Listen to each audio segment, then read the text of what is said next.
Hey, ¿cómo están mis medicoblastos? Espero que muy bien. Yo estoy muy contento de volvernos a ver. Y ahora, hoy hablaremos sobre el tercer tema de fisiología renal, el cual es transporte de sodio y cloro a lo largo de la nefrona. Para hablar de este tema, vamos a hablar sobre 5 subtemas. El primero de ellos es balance de sodio en el cuerpo. El segundo es generalidades sobre el transporte de estos solutos a lo largo de la nefrona. El tercer subtema es transporte a nivel molecular del sodio. El cuarto tema es transporte a nivel molecular del cloro. Y el quinto tema es regulación del transporte de sodio y cloro. Sin nada más que decir, entonces, comencemos. Muy bien, entonces comencemos con la distribución del sodio. Recordemos que todos los días ingresamos cierta cantidad de sodio al cuerpo a través de la dieta. En la dieta consumimos aproximadamente 120 minimoles de sodio al día. Y de estos 120 minimoles, 110 se absorben por los intestinos y 10 se excretan directamente por las heces. Entonces, estos 110 minimoles que ingresan pasan al líquido extracelular. Recordemos que el líquido extracelular son todos los líquidos que están fuera de las células, principalmente el plasma. El plasma es todo el líquido que está dentro de los vasos sanguíneos.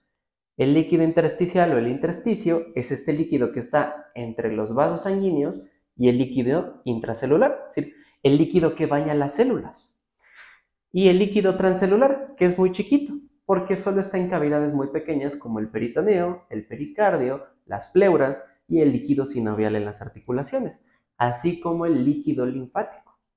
Ahora, la concentración de sodio en este LEC o líquido extracelular es de aproximadamente 2450 minimoles de sodio. Recordemos que para mantener en equilibrio también el líquido intracelular tenemos que hacer un movimiento de solutos. En el líquido intracelular nuestra concentración es de 375 minimoles. Ahora, para regular esta cantidad que ingresa, tenemos que compensarlo con un egreso. Es decir, todo lo que entra tiene que salir, si lo quieren ver de esta forma. Ahora, la principal fuente o el principal lugar donde se excreta este ingreso son los riñones.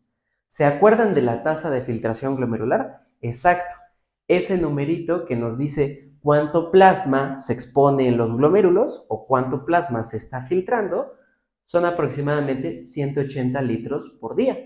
Si multiplicamos la tasa de filtración por nuestra concentración de sodio en el plasma, nos da este numerito, 25.500 minimoles. Entonces, todos los días estamos filtrando 25.500 minimoles de sodio.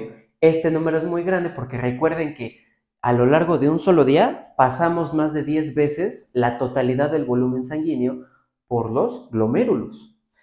Y de estos 25.500 minimoles filtrados, solo se excreta en la orina 100 minimoles, es decir, el 0.4% de este filtrado.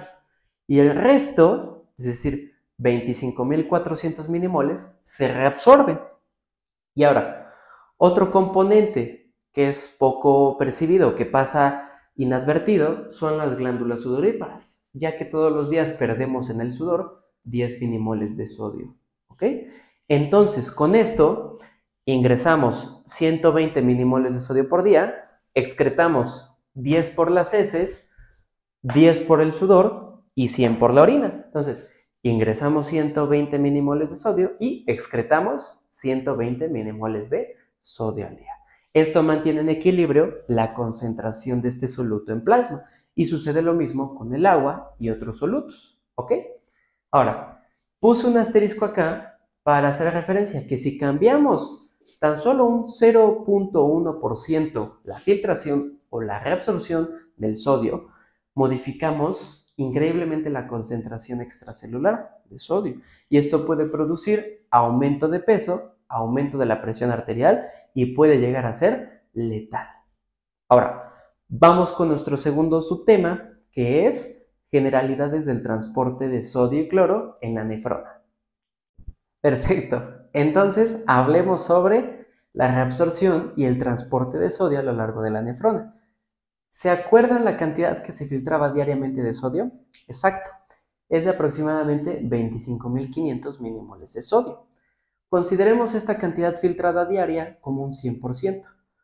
Conforme avanza esta filtración de sodio en los túbulos renales, va disminuyendo su reabsorción. ¿Qué quiere decir esto?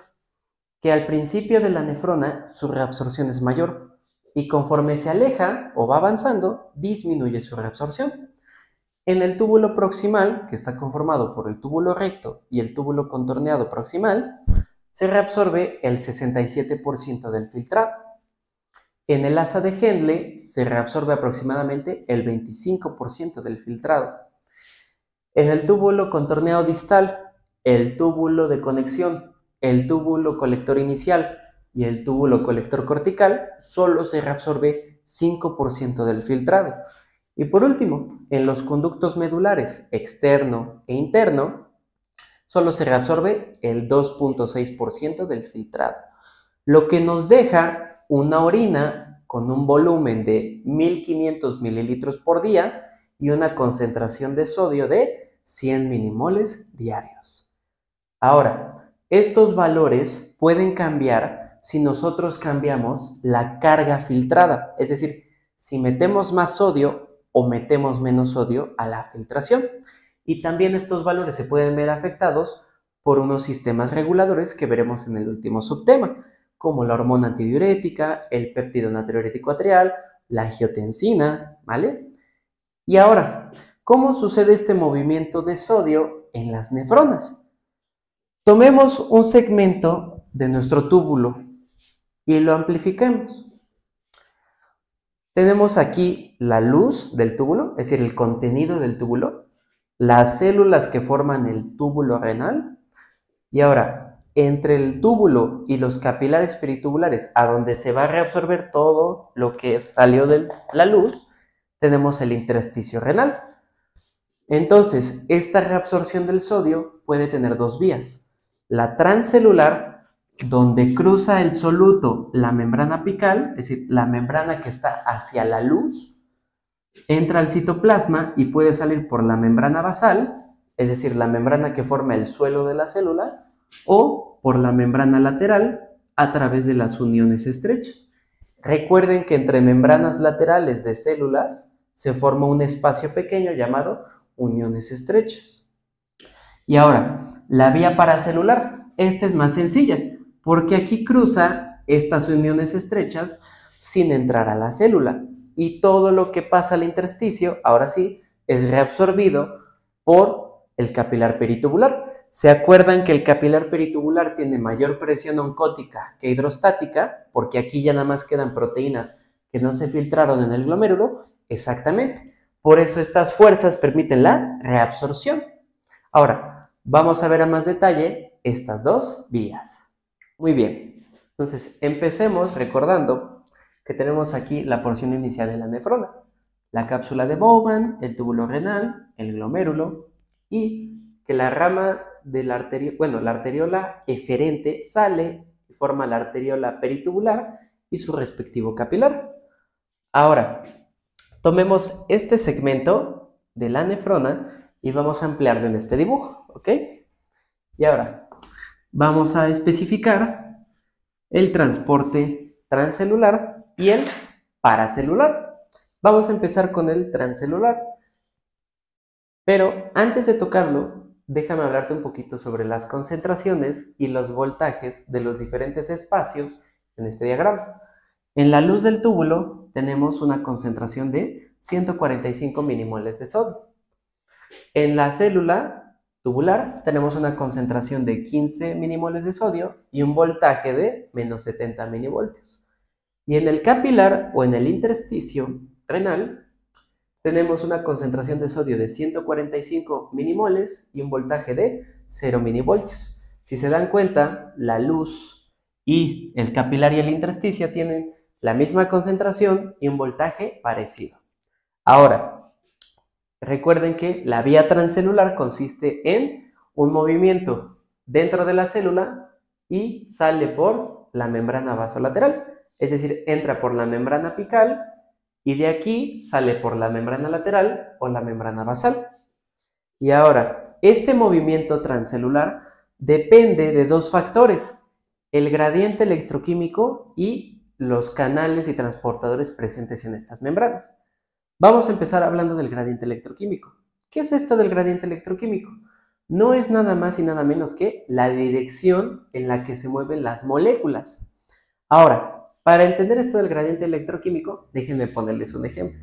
Supongamos que estamos en un concierto, ¿vale? De su artista favorito.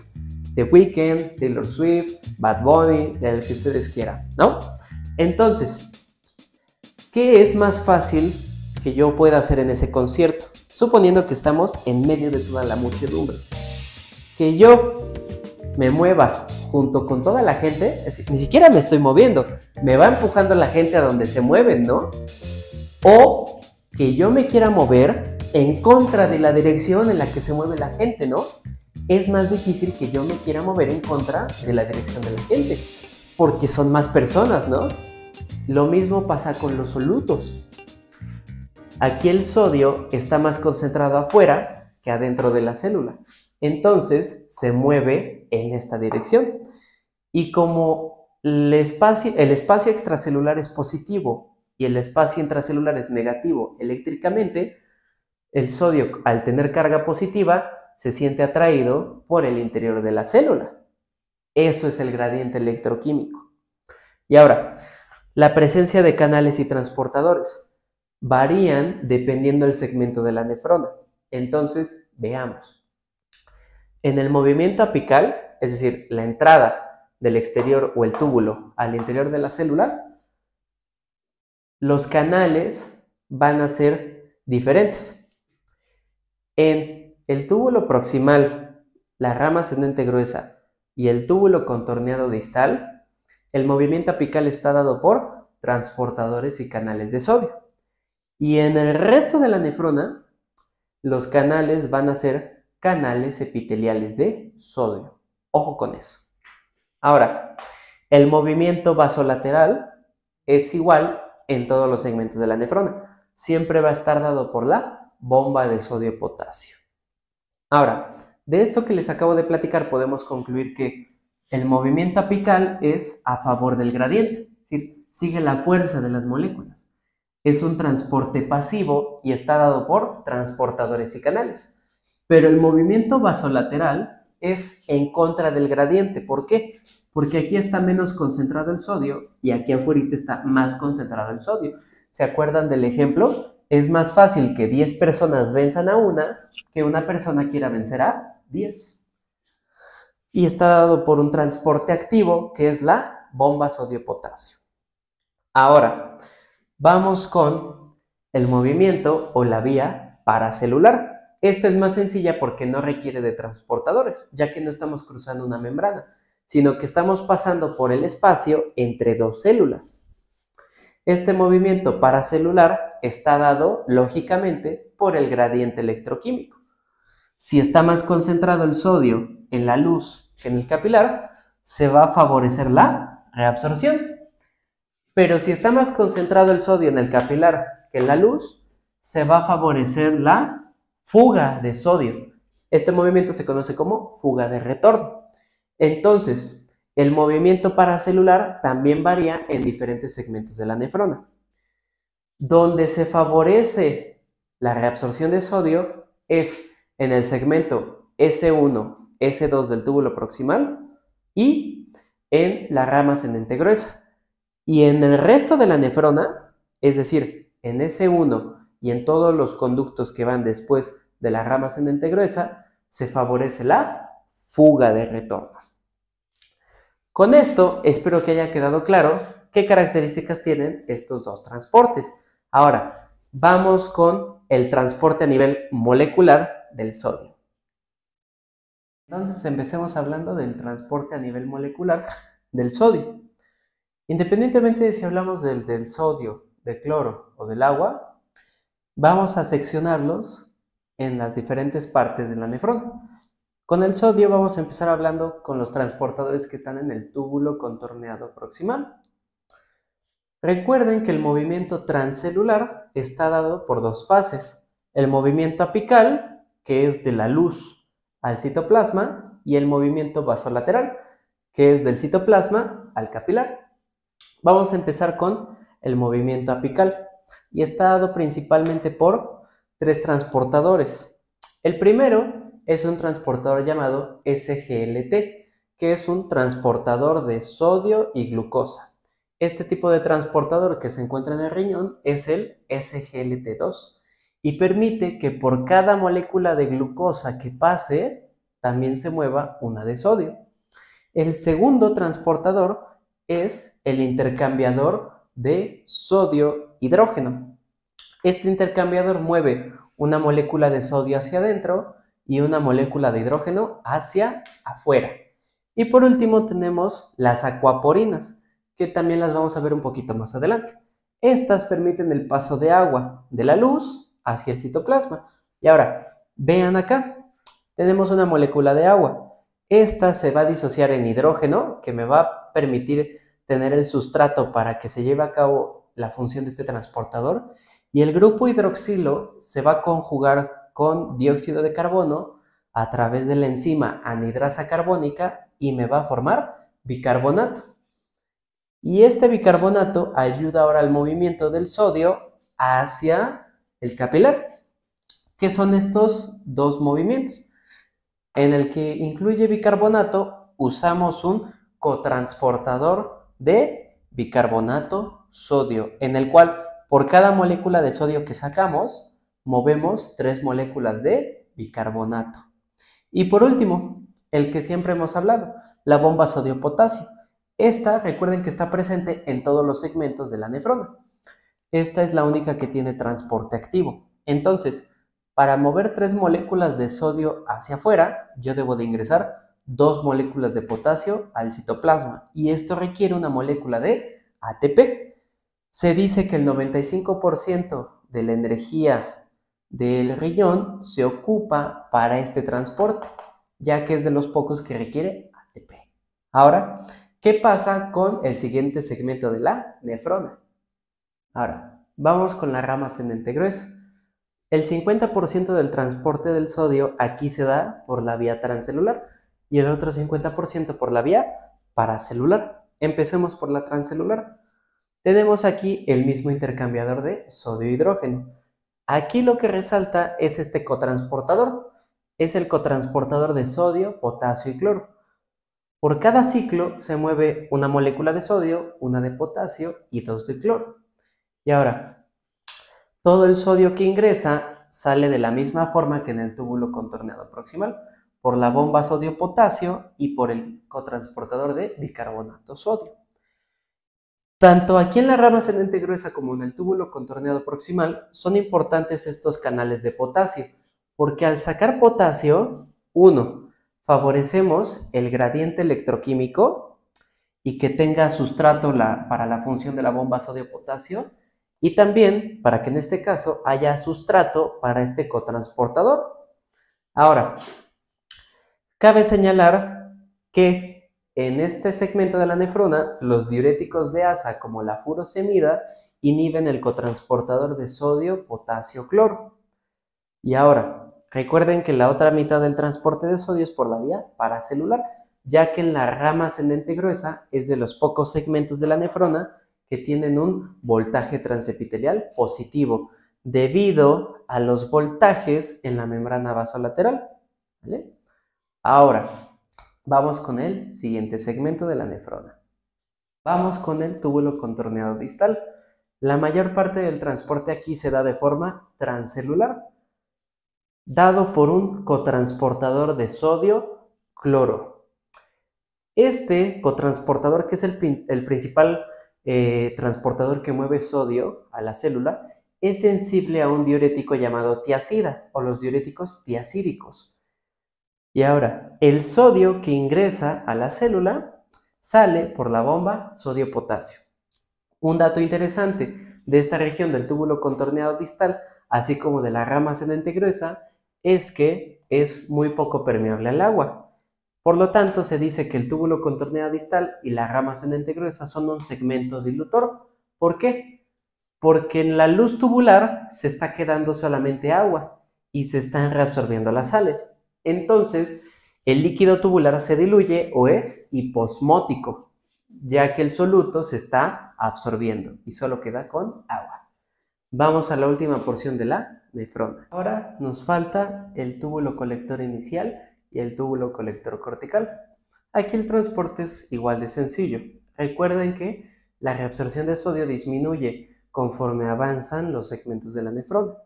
Entonces, el ingreso apical del sodio es por medio de un canal epitelial de sodio, abreviado como ENaC.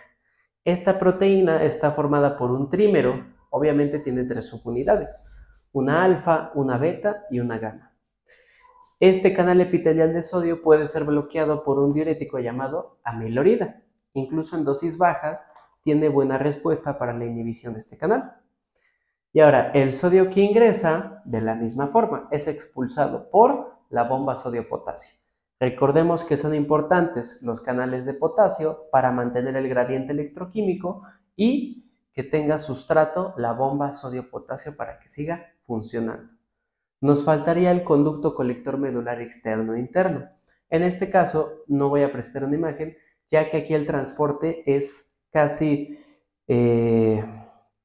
inexistente, es muy bajo, ¿se acuerdan? Solo era del 2.6% y sigue con con el mismo modelo del uso de canales epiteliales de sodio. Vamos entonces con el transporte molecular de cloro. Comencemos con el transporte molecular del cloro. En el túbulo proximal debemos de dividirlo en sus segmentos S1, S2 y S3. En el segmento S1 la mayor parte del transporte es paracelular y en el segmento S2 la mayor parte del transporte es transcelular.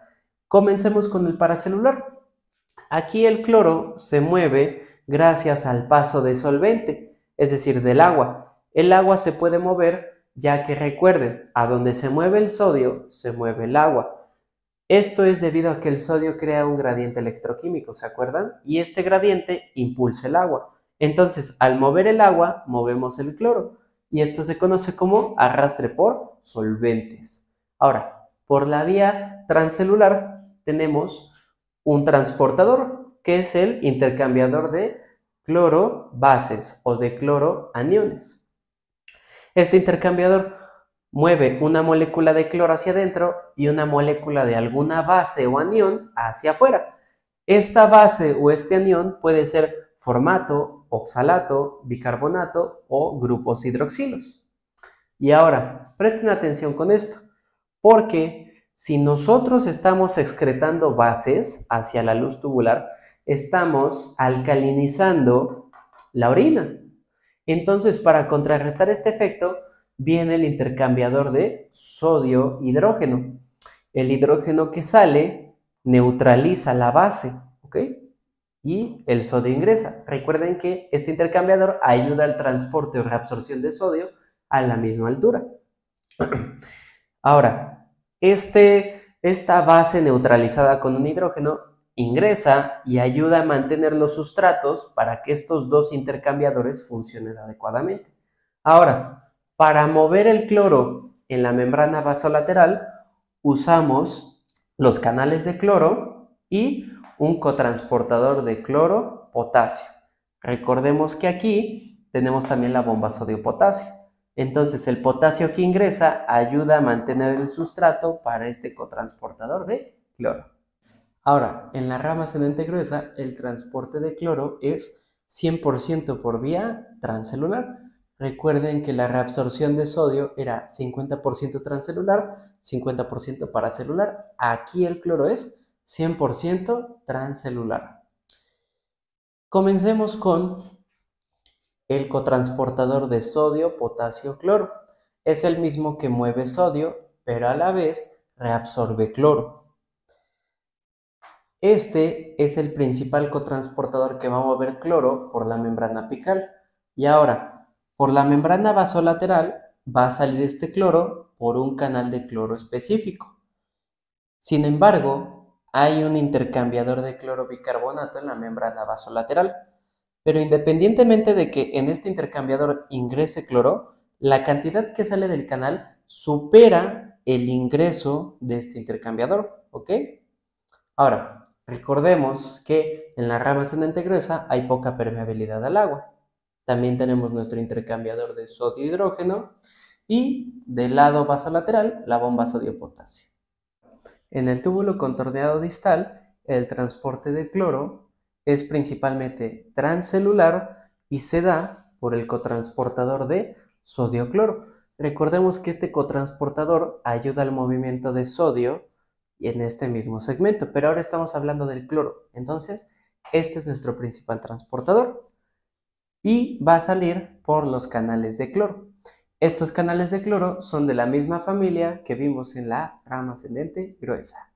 Vamos por el último segmento en el transporte de cloro. Ahora, vamos a hablar de los túbulos colectores. En la porción inicial, es decir, en el túbulo colector inicial, el 100% del transporte es paracelular, es decir, se mueve en las uniones estrechas, debido a que aquí el voltaje transepitelial le permite su movimiento. Y ahora, en los túbulos colectores corticales, el 100% del transporte es transcelular y solo se lleva a cabo en las células beta intercaladas. ¿Se acuerdan que en los túbulos colectores corticales había dos tipos de células? Las principales y las intercaladas. Exactamente. Recuerden que en las células principales se da la reabsorción de sodio. En las células beta intercaladas se da la reabsorción de cloro. Entonces, ni las células alfa intercaladas ni las células principales contribuyen a la reabsorción de cloro. Solamente contribuyen las células beta intercaladas. Ahora, los transportadores que van a ingresar cloro por la membrana apical son este intercambiador de cloro bicarbonato, que se le conoce como pendrina, y su familia es la SLC26A4. Entonces, cada molécula de cloro se intercambia por una de bicarbonato, y este bicarbonato, cada 2 ciclos, va a permitir que funcione un ciclo de este intercambiador de cloro, sodio y 2 moléculas de bicarbonato, que es de la familia NDCBE. Ahora, este bicarbonato que vuelve a ingresar contribuye a tener el sustrato para que funcione la pendrina. Y asimismo, el bicarbonato también puede provenir del metabolismo de la anhidrasa carbónica, que conjuga dióxido de carbono con grupos hidroxilo. Y el agua, que se disocia en grupos hidroxilo-hidrógeno, contribuye con el hidrógeno para formar la bomba de hidrógeno, que también es de transporte activo. Y el cloro que ingresa a la célula sale por la membrana vasolateral por los canales de cloro.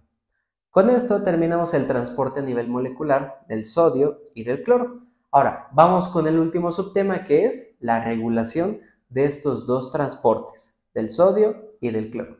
Vamos con ello. Nuestro último tema de transporte de sodio y cloro, en el cual hablaremos sobre regulación del transporte de dichos solutos, comenzando con el sistema renina-angiotensina-aldosterona. La angiotensina 2 se va a unir a sus receptores AT1 en la membrana apical y vasolateral del túbulo proximal y de la rama ascendente gruesa, y por medio de una vía de señalización de la proteína sinasa C, va a aumentar la expresión de los intercambiadores de sodio-hidrógeno y del cotransportador de sodio-potasio-cloro. Estos dos transportadores, recuerden que favorecen la reabsorción de sodio. Entonces, este mecanismo de la angiotensina 2 aumenta la reabsorción de sodio. Ahora, la aldosterona. La aldosterona llega por los capilares peritubulares a las células principales del túbulo colector cortical. Cruza la membrana y se une a sus receptores mineralocorticoides. Y una vez que se forma el complejo receptor-ligando, favorece la expresión de factores de transcripción, que son genes que se encienden y van a codificar proteínas que van a favorecer la reabsorción de sodio y de agua. Pongan atención porque aquí se viene lo interesante. Estos factores de transcripción codifican ARN mensajero que al llegar a los ribosomas forma proteínas. Y estas proteínas son canales de potasio, canales epiteliales de sodio o ENACs, proteínas que estimulan el metabolismo oxidativo en las mitocondrias para que aumente la cantidad de ATP. Y si hay más ATP, aumenta la función de la bomba sodio-potasio. Todo esto favorece la reabsorción de sodio. Ahora, ampliemos esta zona del ENaC y tenemos esto, la membrana celular con el canal epitelial de sodio. Ahora, normalmente los canales epiteliales de sodio suelen ser ubiquitinizados y destruidos por un factor llamado NET42 que se pega a una proteína del ENaC, que es la proteína PPXY.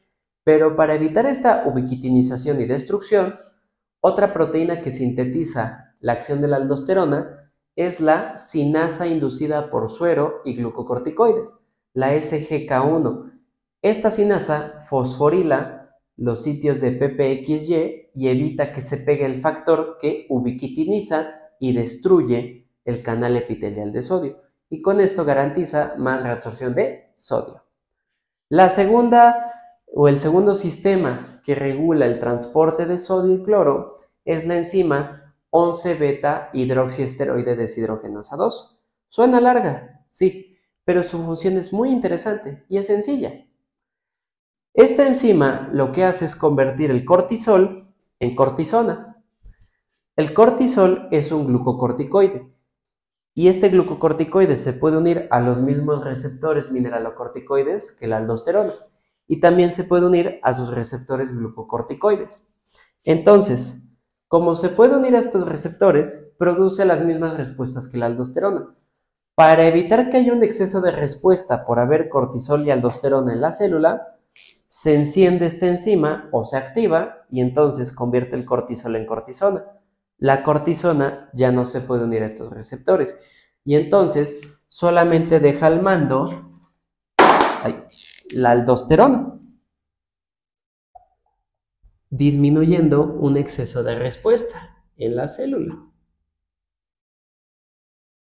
¿Ok?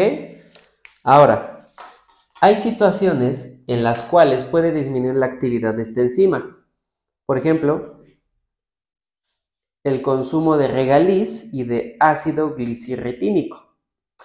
Estas moléculas van a disminuir la actividad de la enzima y si se disminuye la actividad de la enzima, produce un exceso aparente de mineralocorticoides, en los cuales el paciente presenta una clínica de hipertensión e hipernatremia.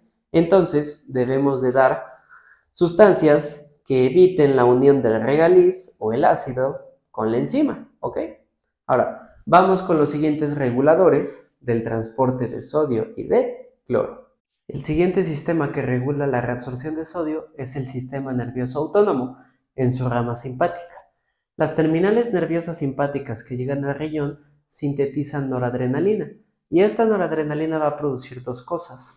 Vasoconstricción, ¿se acuerdan que disminuye el calibre de la arteriola aferente? Y si disminuye su calibre, disminuye la filtración glomerular y el flujo plasmático renal. Si hay menos flujo al riñón, disminuye la cantidad que se filtra de sodio y se preserva el sodio. Pero también en los receptores alfa-adrenérgicos del túbulo proximal va a favorecer la expresión del intercambiador de sodio-hidrógeno apical y de la bomba sodio-potasio en la membrana vasolateral, favoreciendo la reabsorción de sodio. El cuarto componente es el péptido natriurético atrial. Este, junto con otras sustancias que les voy a mencionar, son los únicos que regulan negativamente la reabsorción de sodio, es decir, que no la favorecen, más bien evitan la reabsorción de sodio. Entonces, este péptido natriurético es sintetizado por los miocitos auriculares, llega a las células de las nefronas, aumenta el GMP cíclico intracelular y produce tres efectos. Aumenta la filtración glomerular, aumenta la vasodilatación renal y disminuye la reabsorción de sodio. Estos tres efectos producen un efecto global de menos reabsorción de sodio. Luego, la hormona antidiurética o la arginina vasopresina. Recuerden que esta hormona se sintetiza en la neurohipófisis frente a un estímulo de pérdida de agua en los receptores osmóticos del hipotálamo. Entonces, esta hormona antidiurética se une a los receptores B2 ubicados en la membrana vasolateral de los túbulos y ahora su vía de transducción de señales por medio de una proteína G estimuladora. Esta proteína G aumenta la concentración de AMP cíclico intracelular y al aumentar esta concentración de AMP produce tres efectos: aumentar la expresión del cotransportador de sodio, potasio, cloro, aumentar los canales de sodio que estén abiertos y aumentar la expresión de acuaporinas 1. Estos efectos producen un efecto global de más reabsorción de sodio y más reabsorción de agua. Y por último, otras sustancias. Todas estas sustancias disminuyen la reabsorción de sodio. La dopamina, una alta concentración de calcio plasmática, un esteroide endógeno que es similar a la guabaína. La guabaína es un inhibidor de la bomba sodio-potasio. Hay estudios en los cuales pacientes con hipertensión arterial sistémica, a la larga, tienen mayores concentraciones plasmáticas de este esteroide. Entonces, inhiben su bomba sodio-potasio, la cual evita la reabsorción de sodio. Y las prostaglandinas y las bradicininas también disminuyen la reabsorción de sodio. Con esto terminamos nuestro tercer video de fisiología renal. Espero les haya gustado muchísimo y sobre todo que aprendieran bastante con este video. Recuerda darle like al video, coméntalo, suscríbete y sobre todo compártelo con todos tus amigos que sean estudiantes de medicina para que estas clases lleguen a más estudiantes. Yo soy Enrique Pedrosa. Nos vemos en el siguiente video.